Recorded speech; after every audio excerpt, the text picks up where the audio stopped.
Hello everybody. Today we're going to talk about how to create Snapchat group chats.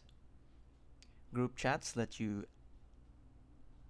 add up to 200 friends to stay in touch and share the moments together. To start a group chat, tap the chat icon at the bottom of the chat screen and select who you want to chat with. To view a group chat, tap it on the chat screen. You can find a groups in search too. Snaps you send to a group don't count for streaks with individual Snapchatters, but can count towards a streak for the whole group. Press and hold on a chat to see who's reading it, saved it, and more. When group members open a snap, their name appears below it in chat.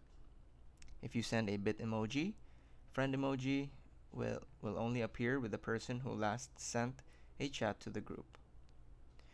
You can mention a group member in a group chat by typing their display name or by typing ampersand and choosing their username. That's it. Thanks for watching.